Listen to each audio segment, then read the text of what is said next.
सूर्य की पहली किरणें जब अवंतीपुर के विशाल महलों के सुनहरे गुंबदों को छूती थी तो पूरा शहर चमक उठता था।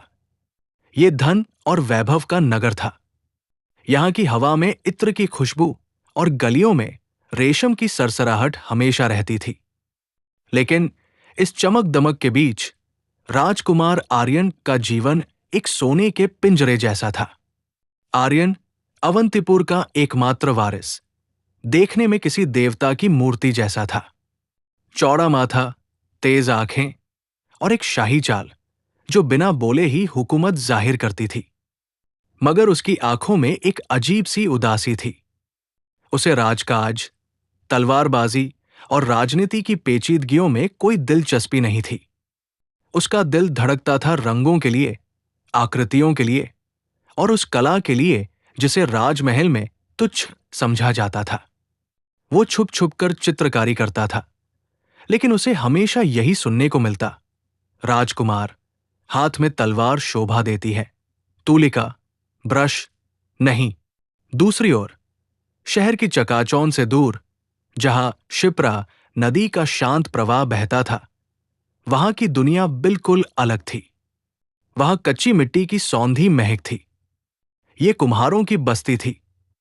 वृंदा, मिट्टी की बेटी, इसी बस्ती में वृंदा रहती थी। वृंदा के पिता नहीं थे और अपनी बूढ़ी मां के साथ वो पुश्तैनी चाक, पॉटर्स व्हील चलाती थी। वृंदा कोई साधारण लड़की नहीं थी। जब वो गीली मिट्टी को अपने कोमल हाथों से छूती थी तो ऐसा लगता था जैसे वो मिट्टी से बातें कर रही हो। उसके हाथ चलते नहीं थे, बल्कि नृत्य करते थे। वृंदा सांवली सलोनी थी, जैसे पकी हुई मिट्टी का रंग हो। उसकी आंखों में नदी की गहराई थी। वो न तो रेशम पहनती थी और न ही आभूषण, लेकिन जब वो अपने काम में मग्न होती तो उसके माथे पर पसीने की बूंदें मोतियों से ज्यादा चमकती थी। मुलाकात की भूमिका। वसंत ऋतु का आगमन हो चुका था। राज्य में वार्षिक कला उत्सव की तैयारी चल रही थी। ये वो समय था जब राज्य भर के शिल्पकार अपनी कला का प्रदर्शन करने राजधानी आते थे। हालांकि राजपरिवार के लोग इन मेलों में केवल औपचारिकता के लिए जाते थे, लेकिन राजकुमार आर्यन के लिए यह साल का सबसे बेशकीमती दिन होता था। इस बार आर्यन ने तय किया था कि वो राजकुमार बनकर नहीं, बल्कि एक साधारण नागरिक के भेष में मेले का आनंद लेगा। वो देखना चाहता था कि असली कला क्या होती है, बिना किसी चापलूसी के। उसने साधारण सूती वस्त्र पहने, चेहरे को एक साफे, स्कार्फ से थोड़ा ढका और महल के चोर दरवाजे से बाहर निकल गया। शहर की भीड़ में खोकर उसे पहली बार आजादी का एहसास हुआ। मेले का दृश्य, मेला रंगों और आवाजों का समुद्र था। कहीं कांच की चूड़ियां खनक रही थी तो कहीं लकड़ी के खिलौने बिक रहे थे। आर्यन हर स्टॉल पर रुकता, चीजों को ध्यान से देखता, लेकिन उसे वो जादू नहीं मिल रहा था जिसकी उसे तलाश थी। सब कुछ बिकाऊ लग रहा था, सब कुछ बनावटी। तभी उसकी नजर मेले के सबसे आखिरी छोर पर पड़ी, जहां भीड़ थोड़ी कम थी। वहां एक पुराने बरगद के पेड़ के नीचे जमीन पर कुछ मिट्टी के बर्तन रखे थे। कोई तामझाम नहीं, कोई सजावट नहीं, बस सादगी। आर्यन खींचा चला गया। जैसे ही वो करीब पहुंचा, उसने देखा कि उन बर्तनों के बीच एक सुराही, पिचर, रखी थी। वो सुराही इतनी जीवंत थी कि लगा जैसे अभी सांस ले लेगी। उस पर नक्काशी नहीं थी, बल्कि उसे ऐसे आकार दिया गया था जैसे हवा के झोंके ने मिट्टी को मोड़ दिया हो। आर्यन ने झुककर उस सुराही को उठाया। ठंडी मिट्टी का स्पर्श उसकी उंगलियों में एक सिहरन पैदा कर गया। संभल कर साहब, वो अभी पूरी तरह पकी नहीं है। एक खनकती हुई आवाज ने आर्यन का ध्यान तोड़ा। उसने नजर उठाई। सामने वृंदा बैठी थी। हाथों में गीली मिट्टी लगी थी और वो एक नई मूर्ति गढ़ रही थी। उसने आर्यन की तरफ देखा भी नहीं। उसका पूरा ध्यान अपने काम पर था। आर्यन ने पहली बार किसी को उसे साहब कहते सुना था। राजकुमार नहीं, ये ये अद्भुत है, आर्यन के मुंह से निकला। किसने बनाया है इसे? वृंदा ने अवसर उठाया। उसकी गहरी काली आंखें आर्यन की आंखों से टकराईं। उस पल आर्यन को लगा जैसे समय रुक गया हो। वो चेहरा जिस पर मिट्टी के दाग थे, उसे महल की किसी भी राजकुमारी से ज्यादा सुंदर लगा। मिट्टी अपना आकार खुद चुनती है, वृंदा ने सरल भाव से उत्तर दिया। मैं तो बस उसका माध्यम हूं। यह जवाब आर्यन के दिल में तीर की तरह लगा। उसने आज तक सिर्फ यह सुना था कि राजा प्रजा को आकार देता है, लेकिन यहां कोई कह रहा था कि माध्यम बनो, मालिक नहीं। आर्यन वही बैठ गया, जमीन पर। एक राजकुमार का धूल में बैठना अकल्पनीय था, लेकिन वो भूल चुका था कि वो कौन है। क्या मैं तुम्हें काम करते देख सकता हूं? उसने पूछा। वृंदा को थोड़ा अजीब लगा। आमतौर पर ग्राहक दाम पूछते थे और चले जाते थे। ये परदेसी आदमी दाम नहीं पूछ रहा था, वो कला देखना चाहता था। देखने के कोई दाम नहीं लगते, वृंदा ने मुस्कुराते हुए कहा और दोबारा अपना चाक घुमा दिया। पहला संवाद। चाक घूमने लगा। घुंघू की धीमी आवाज के साथ गीली मिट्टी का लोंदा घूमने लगा। आर्यन एकटक देखता रहा। वृंदा की उंगलियां मिट्टी के बीच धंसती और एक बेजान चीज को आकार मिलने लगता। तुम इसमें क्या बना रही हो? आर्यन ने उत्सुकता से पूछा। ये एक दीपक है, वृंदा ने बिना रुके कहा। लेकिन ये तेल के लिए नहीं है। तो फिर? ये उम्मीद के लिए है। मैं इसे ऐसा बना रही हूं कि जब इसमें लौ जले तो उसकी परछाई दीवार पर एक उड़ते हुए पक्षी की तरह दिखे। अंधेरे में भी आजादी का एहसास होना चाहिए। आर्यन स्तब्ध रह गया। आजादी, यही तो वो शब्द था जो उसकी आत्मा ढूंढ रही थी। मेरा नाम आरव है, आर्यन ने झूठ बोला, क्योंकि वो नहीं चाहता था कि राजसी दीवारें उनके बीच आएं। मैं एक चित्रकार हूं, या बनने की कोशिश कर रहा हूं। वृंदा की आंखों में चमक आ गई। चित्रकार? तो फिर आप समझते होंगे कि जब कोई कृति अधूरी रह जाती है तो कितना दर्द होता है। हां, आर्यन ने उदासी से कहा, खासकर तब जब आपको उसे पूरा करने की इजाजत न हो। वृंदा रुकी। उसने चाक को धीमा किया और आर्यन को गौर से देखा। उसे उस अजनबी की आंखों में एक गहरा अकेलापन दिखा, जो उसे अपनी मिट्टी की तरह ही कच्चा और सच्चा लगा। मिट्टी को सूखने के लिए धूप चाहिए होती है, आरव, वृंदा ने धीरे से कहा, और कलाकार को आजादी। अगर पिंजरा सोने का भी हो तो भी पक्षी उड़ना नहीं भूलता। तुम अपनी तुलिका, ब्रश को रोको मत। उस शाम सूरज ढलने तक आर्यन वही बैठा रहा। उन्होंने कला, जीवन और प्रकृति पर बातें की। आर्यन ने उसे महल के रस्मों रिवाजों के बारे में बताया, बिना ये बताए कि वो राजकुमार है। और वृंदा ने उसे बताया कि कैसे नदी हर दिन बदलती है। जाते वक्त आर्यन ने वो सुराही खरीदनी चाहिए। उसने अपनी जेब से एक सोने की अशर्फी, गोल्ड कॉइन, निकाली। वृंदा ने अशर्फी देखकर अपना हाथ पीछे खींच लिया।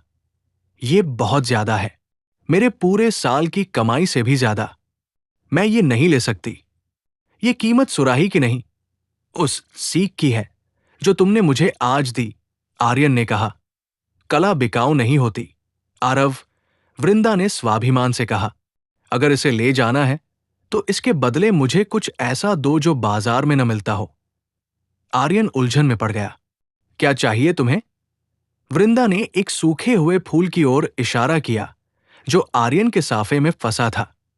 शायद जंगल से आते वक्त गिर गया था।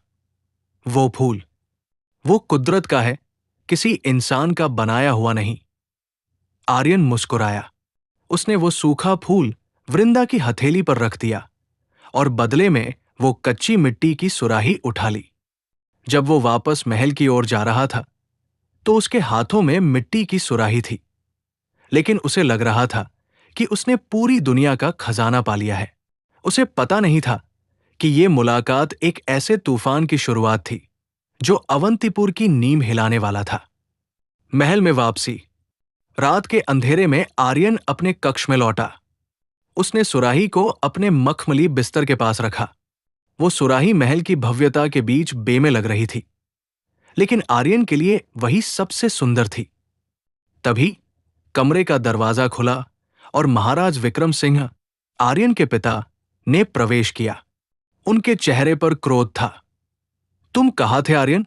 आज विदेशी राजदूत आए थे और युवराज गायब थे। महाराज की आवाज गूंजी। आर्यन का दिल जोर से धड़का, लेकिन आज उसकी आंखों में डर नहीं था।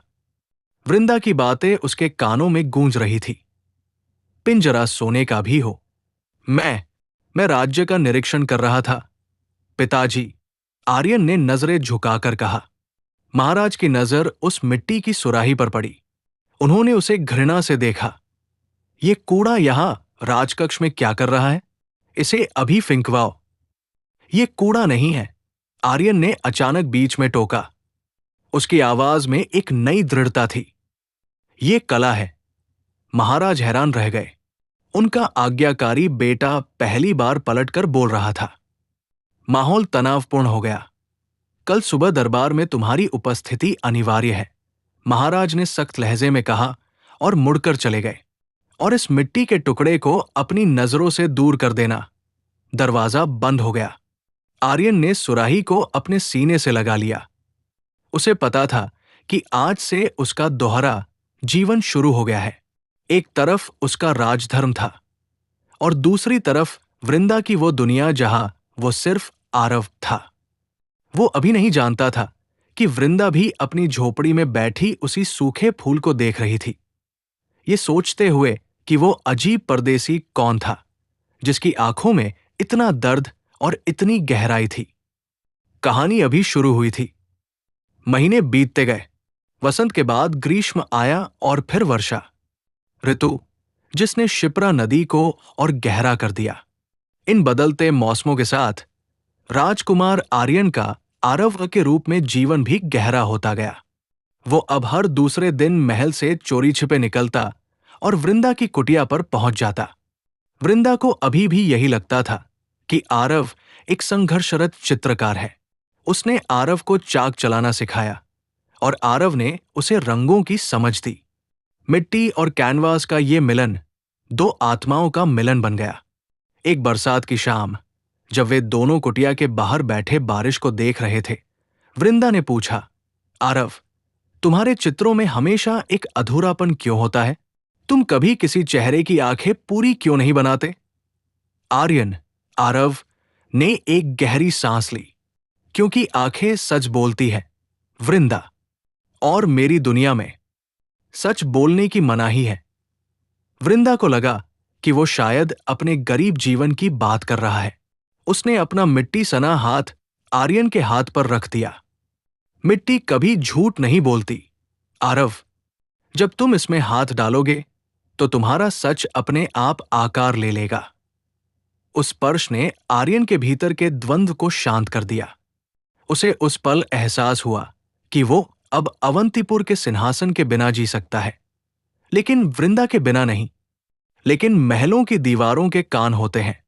महाराज विक्रम सिंह के महामंत्री कालनेमी, जो हमेशा से आर्यन की जासूसी करते थे, उन्हें आर्यन के बार बार गायब होने की खबर लग गई थी। एक दिन कालनेमी ने आर्यन का पीछा किया। उसने देखा कि राज्य का भावी राजा एक मामूली कुम्हारिन के साथ बैठकर मिट्टी गूंथ रहा है और हंस रहा है। एक ऐसी हंसी जो महल में कभी नहीं गूंजी थी।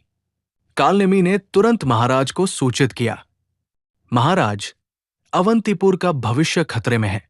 युवराज ने राजसी गौरव को मिट्टी में मिला दिया है। वे एक नीची जाति की लड़की के प्रेम में पड़कर अपना धर्म भूल चुके हैं। महाराज विक्रम सिंह का क्रोध ज्वालामुखी की तरह फट पड़ा। उन्होंने तुरंत आदेश दिया, उस लड़की को गिरफ्तार करो और आर्यन को अभी दरबार में पेश किया जाए। अगली सुबह का दरबार सामान्य नहीं था। हवा में तनाव था। आर्यन को जंजीरों में नहीं, लेकिन शाही रक्षकों के घेरे में लाया गया और दूसरी तरफ रस्सियों से बंधी हुई वृंदा को लाया गया। जब वृंदा ने आर्यन को शाही वस्त्रों में मुकुट पहने देखा तो उसे अपनी आंखों पर विश्वास नहीं हुआ। वह आरव नहीं था, वो अवंतीपुर का राजकुमार आर्यन था।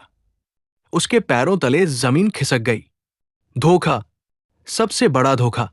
आरव, उसके होठों से बस यही निकला। आर्यन ने उसकी आंखों में देखा और उसे वो दर्द दिखा जो मौत से भी बदतर था। महाराज गरजे, युवराज, क्या यह सत्य है कि तुमने इस मामूली लड़की के लिए अपने कुल की मर्यादा भंग की? आर्यन ने सर ऊंचा किया। पिताजी, मैंने मर्यादा भंग नहीं की, मैंने इंसानियत को पहचाना है। ये मामूली लड़की नहीं है, ये वो कलाकार है जिसने मुझे जीना सिखाया है। चुप रहो, महाराज चिल्लाए। कला और प्रेम राजाओं की कमजोरी होते हैं।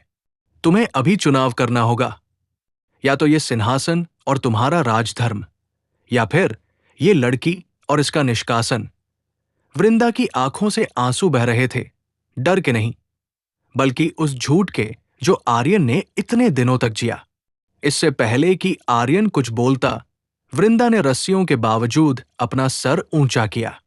उसकी आवाज कांप रही थी, लेकिन उसमें वही दृढ़ता थी जो उसकी मिट्टी में होती थी। महाराज, वृंदा ने कहा। पूरा दरबार सन्न रह गया। एक कुम्हारिन राजा से बात कर रही थी। आपको अपने बेटे को चुनने की जरूरत नहीं है। मिट्टी और सोने का मेल वैसे भी नहीं होता। सोना पिघलकर आकार बदल लेता है, लेकिन मिट्टी पककर पत्थर हो जाती है, वो बदलती नहीं। उसने आर्यन की ओर देखा। उसकी आंखों में अब प्रेम नहीं, सिर्फ एक खालीपन था। तुमने झूठ बोला, राजकुमार। तुमने कहा था कि तुम आजादी ढूंढ रहे हो, लेकिन जिसने अपनी पहचान ही छिपा ली हो, वो आजाद कैसे हो सकता है? एक राजा जो अपनी प्रजा से झूठ बोले, वो मेरे प्रेम का पात्र नहीं हो सकता। वृंदा की बातें आर्यन के दिल को चीर गई। वो सच कह रही थी। महाराज ने व्यंग्य से हंसे। देखा आर्यन, इसकी धृष्टता। सैनिकों, इसे कारागार में डाल दो। कल इसे राज्य निकाला दिया जाएगा। उस रात आर्यन अपनी कोठरी में बंद था। बाहर पहरेदार थे, लेकिन आज आर्यन के पास एक योजना थी। वो वृंदा को ऐसे जाने नहीं दे सकता था। उसने अपनी तलवार उठाई, लेकिन युद्ध के लिए नहीं। उसने अपनी अलमारी से वो पुरानी सुराही निकाली जो उसने वृंदा से खरीदी थी, और उसे तोड़ दिया। उसके अंदर से वो सूखा फूल निकला। अगली सुबह जब वृंदा को ले जाया जा रहा था, आर्यन दरबार में पहुंचा। उसने अपना मुकुट उतारा और महाराज के चरणों में रख दिया। पिताजी, आर्यन ने शांत स्वर में कहा, आप मुझसे मेरा राजपाट ले सकते हैं, मेरा नाम छीन सकते हैं, लेकिन आप मुझसे मेरी आत्मा नहीं छीन सकते। वृंदा सही थी। मैं राजा बनने लायक नहीं हूं, क्योंकि मैंने झूठ बोला, लेकिन अब मैं सच बोलूंगा। उसने पूरे दरबार के सामने घोषणा की, मैं आर्यन अवंतीपुर का त्याग करता हूं। मैं एक कलाकार के रूप में जीना चुनता हूं। पूरा राज्य स्तब्ध था। महाराज विक्रम सिंह को लगा जैसे किसी ने उनका अभिमान तोड़ दिया हो। तुम एक लड़की के लिए राज्य छोड़ रहे हो? महाराज ने अविश्वास से पूछा। लड़की के लिए नहीं, सत्य के लिए, आर्यन ने कहा और वृंदा की ओर बढ़ा। उसने वृंदा के बंधे हाथ खोले। मुझे माफ कर दो, वृंदा। मैं आरव नहीं बन पाया, लेकिन उसने दुश्मन की सेना के रास्ते में आग की ऐसी लकीर खींची कि उन्हें रुकना पड़ा, बिना एक भी जान लिए। उसने अपनी बुद्धि और कला से दुश्मन को पीछे हटने पर मजबूर कर दिया। उपसंहार, मिट्टी बनी सोना। युद्ध टल गया, धूल जम गई। महाराज विक्रम सिंह घायल थे, लेकिन जीवित थे। उन्होंने देखा कि जिस बेटे को उन्होंने नकारा था, उसी ने बिना हिंसा के राज्य को बचाया, और उसे ये ज्ञान किसी तलवारबाजी ने नहीं, बल्कि उस तुच्छ कला ने दिया था। शाम को महाराज वृंदा और आर्यन के पास गए। वे अब राजा नहीं, एक पिता लग रहे थे। मुझे लगता था कि ताकत लोहे में होती है, महाराज ने वृंदा से कहा, लेकिन तुमने सिखाया कि असली ताकत मिट्टी में होती है, जो आग में तपकर मजबूत बनती है। महाराज ने आर्यन का मुकुट उठाया और उसे वापस आर्यन को नहीं, बल्कि वृंदा को देने लगे। ये राज्य अब सिर्फ एक वंश का नहीं है, इसे एक नई सोच की जरूरत है। वृंदा ने विनम्रता से मना कर दिया। मिट्टी को मुकुट का बोझ नहीं, बस धूप की आजादी चाहिए, महाराज। समापन। अंत में आर्यन राजा बना, लेकिन उसने एक नियम बदल दिया। अब राजा का कलाकार होना शर्म की बात नहीं, गर्व की बात थी। वृंदा उसकी रानी बनी, लेकिन उसने कभी रेशम नहीं पहना।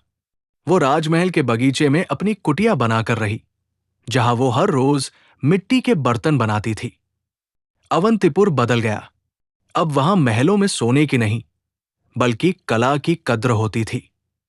लोग कहते थे कि उनके राजा और रानी ने सिखाया कि मिट्टी भी अगर सही हाथों में हो तो वो मोती से ज्यादा कीमती होती है। और उस सुराही के टूटे हुए टुकड़ों को जोड़कर उन्होंने एक नई मूर्ति बनाई, दो हाथ जो एक साथ मिट्टी गूंथ रहे थे। ये अवंतीपुर का नया प्रतीक चिन्ह बन गया। 50 वर्ष बाद अवंतीपुर अब केवल एक राज्य नहीं था, बल्कि कला का तीर्थ बन चुका था। यहां की हवा में अब बारूद की गंध नहीं, बल्कि गीली मिट्टी और ताजे रंगों की महक थी। समय ने अपनी चाल चली थी। महाराज आर्यन और महारानी वृंदा अब वृद्ध हो चुके थे। उनके बाल चांदी की तरह चमकते थे और चेहरे पर झुर्रियां थी, जो उनके जीवन के हर सुख दुख की गवाह थी। लेकिन उनकी आंखों की चमक वैसी ही थी जैसी उस पहली मुलाकात में शिप्रा नदी के किनारे थी। एक शांत शाम, जब सूरज ढल रहा था, वृंदा ने आर्यन से कहा, आर्यन, मेरा समय अब निकट है, मुझे मिट्टी बुला रही है।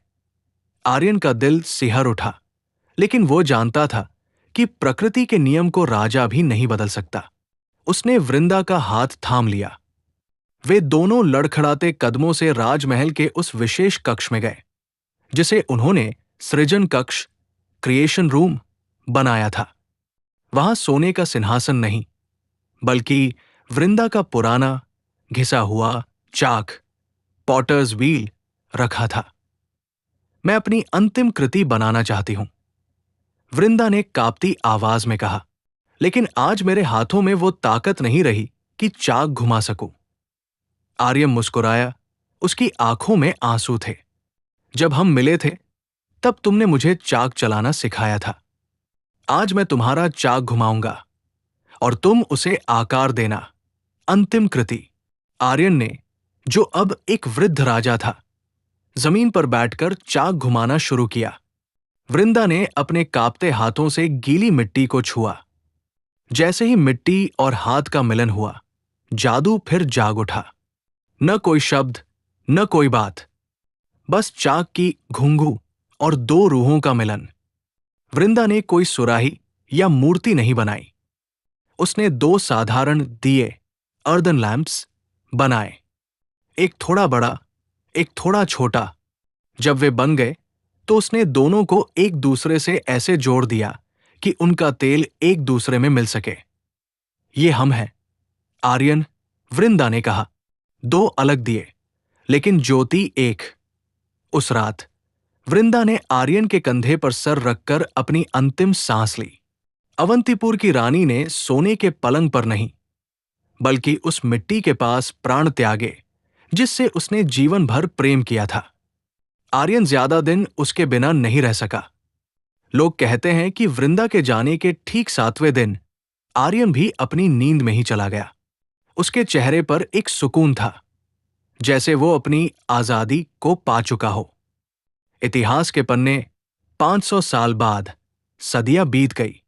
अवंतीपुर का विशाल महल खंडहर बन गया। राजाओं के बड़े बड़े सोने के बुत, जो उन्होंने अपनी शान के लिए बनवाए थे, लुटेरों ने लूट लिए या समय के साथ गल गए। जिन राजाओं ने अपनी तलवार के दम पर इतिहास लिखना चाहा था, उनके नाम मिट गए। लेकिन एक दिन पुरातत्व विभाग, आर्कियोलॉजी डिपार्टमेंट की एक टीम उस पुराने खंडहर की खुदाई कर रही थी। उन्हें मलबे के नीचे एक सुरक्षित पत्थर के संदूक में कुछ मिला। वहां कोई सोना नहीं था, कोई हीरा नहीं था। वहां पकी हुई मिट्टी के दो जुड़े हुए दिए थे। 500 साल बाद भी वे वैसे ही सुरक्षित थे। उन पर कोई नाम नहीं लिखा था, लेकिन उसके नीचे एक भोजपत्र पर धुंधली लिखावट थी। राजा मिट्टी है, रानी भी मिट्टी है। जो रह गया वो प्रेम है। सोना पिघल गया, पर मिट्टी आज भी गवाह है। उस खोज ने दुनिया को हैरान कर दिया। वो साधारण मिट्टी का दिया दुनिया के सबसे महंगे संग्रहालय, म्यूजियम में रखा गया। लोग उसे देखने दूर दूर से आते थे। वे उस सोने के मुकुट को देखने नहीं आते थे जो बगल में रखा था, बल्कि उस मिट्टी के दिए को देखने आते थे जिसमें दो प्रेमियों की आत्मा बसती थी। समापन। अवंतीपुर की उस पुरानी कहावत ने अपना अर्थ पा लिया था। आर्यन और वृंदा ने साबित कर दिया कि असली दौलत वो नहीं जो तिजोरियों में बंद होती है, बल्कि वह है जो हम अपने हुनर और प्यार से दुनिया को देकर जाते हैं। नदी आज भी बहती है, मिट्टी आज भी बनती है, और जब भी कोई कुम्हार अपना चाक घुमाता है तो ऐसा लगता है जैसे आर्यन और वृंदा आज भी उस मिट्टी में कहीं मुस्कुरा रहे हैं। कहानी समाप्त।